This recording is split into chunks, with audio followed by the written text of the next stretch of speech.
Hello dear viewers and welcome to T-World. Kindly hit the subscribe button and we will be on our way. In today's news, recruited by Bill Barr to research the Trump examiners. The examiner had close to nothing to show for his work even under the watchful eye of his loss in court yesterday. John Durham, the exceptional direction designated days before the 2020 political race by Donald Trump's principal legal officer William Barr, just lost the main preliminary he has acquired to date, his long residency. A Washington jury required something like 6 hours yesterday to vindicate legal counselor Michael Sussman of offering a misleading expression to the FBI. Durham's misfortune was another egg laid in the rank henhouse where Barr previously enrolled Durham to settle in May 2019, requesting that him demonstrate the reality of an untruth, Donald Trump's #1 disinformation crusade at that point.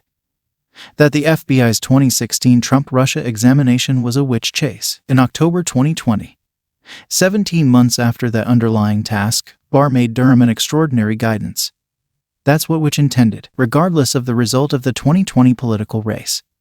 Durham's examination would proceed, since exceptional direction are basically unremovable. Thus it has been, more than 16 months into the Biden organization.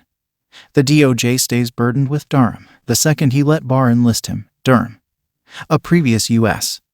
lawyer in Connecticut, took a chance with destroying his once solid expert standing. That standing is presently destroyed. Durham originally cut it in December 2019, when he joined Barr in an exceptional assault on the office's own impartial examiner general. The IG had recently given a 478-page report inferring that the Trump-Russia examination started appropriately. Barr and Durham's activities were generally scrutinized as improper. William Webster, the loved previous Republican head of the FBI and CIA, attacked Barr's lead, saying it gambled incurring getting through harm on the FBI. Durham ought to have known not to be utilized in that assault. John Durham, the exceptional guidance delegated days before the 2020 political race by Donald Trump's principal legal officer William Barr, just lost the main preliminary he has gotten to date, his long residency. A Washington jury required something like 6 hours yesterday to clear legal counselor Michael Sussman of offering a misleading expression to the FBI. Durham's misfortune was another egg laid in the rank henhouse where Barr previously enrolled Durham to settle in May 2019,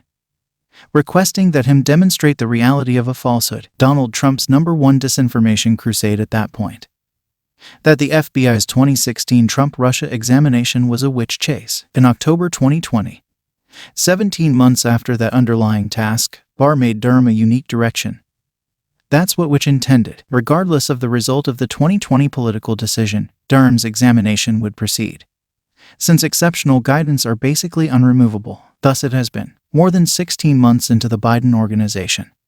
The DOJ stays burdened with Durham the second he let Barr select him. Durham, a previous U.S. lawyer in Connecticut, took a chance with destroying his once solid expert standing. That standing is currently shredded. Durham previously cut it in December 2019, when he joined Barr in an extraordinary assault on the office's own objective assessor general. The IG had quite recently given a 478-page report reasoning that the Trump-Russia examination started appropriately. Barr and Durham's activities were generally condemned as improper. William Webster, the adored previous Republican overseer of the FBI and CIA, thrashed Barr's lead, saying it gambled causing persevering through harm on the FBI. Durham ought to have known not to be utilized in that assault. Ryan Buss, the NRA created our paranoid conspiracy culture. The NRA isn't in the firearm freedoms business.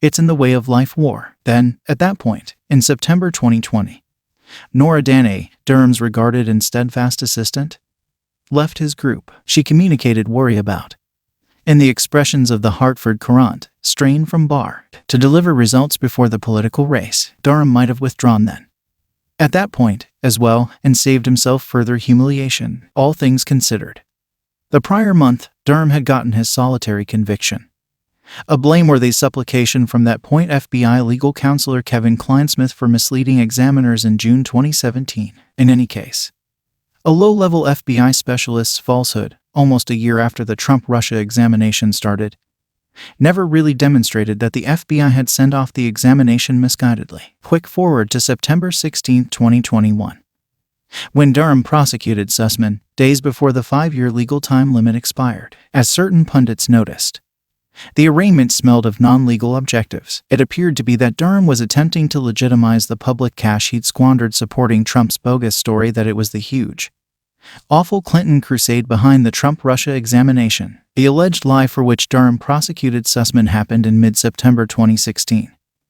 Once more, after the Trump-Russia examination began on July 31st, Sussman went to a companion in the FBI, the department's general direction, James Baker, with a tip purportedly saying that he was not offering the data for any client. The tip was that a mysterious correspondence channel seemed to exist between the Trump organization and a waiter of Russia's Alpha Bank, in charging Sussman under 18 U.S.C.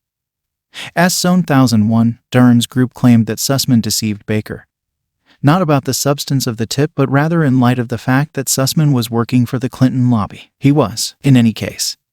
As Sussman's legal counselor contended, there is a contrast between having a client and accomplishing something for their benefit. Per Sussman's guard, he moved toward the FBI simply at his own command to assist with holding Baker, and the FBI back from being surprised when the story quickly showed up in the press. Discrediting a confidential motivation is intense. To do as such for certain, you would do well to have hermetically sealed proof. Actually, Durham didn't. Doe Puncher, the indictment's own observer, supported the safeguard. As a matter of fact, he affirmed that Sussman assisted him with recognizing the columnist chipping away at the Alpha Bank story so the FBI could attempt to stop it. Cook's declaration made sensible uncertainty when joined with declaration from Robbie Mook, the previous Clinton crusade director, and from Mark Elias, Sussman's then manager, regarding this situation at their law office. Mook affirmed that Sussman going to Baker went against the mission's objective.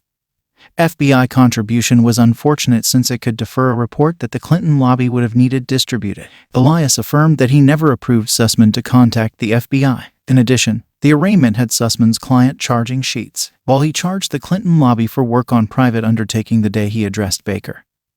The charging section didn't specify the FBI beforehand. Sussman had explicitly charged different clients in different issues for meeting with FBI when he did as such for their benefit. Sensible uncertainty shouted out. All along, Durham ought to have seen that such holes in his own proof made declination the better piece of bravery, as Sussman's legal advisors said after his quittance yesterday.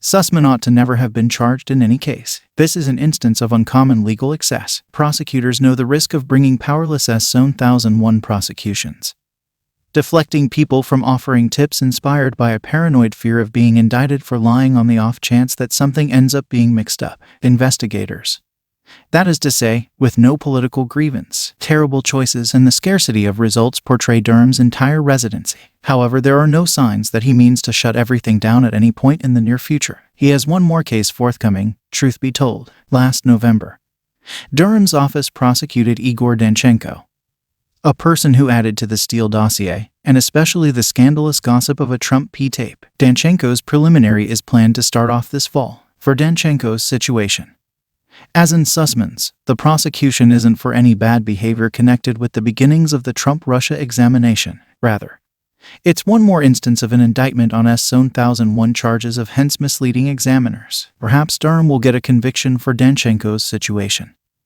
and perhaps that will offer him a face-saving chance to get together and leave town. However, all that Durham has done to date has demonstrated not the bang he was gotten to sound but instead a miserable, undignified cry. If you made it to the end of the video, kindly hit the subscribe button and leave a comment. It helps the channel.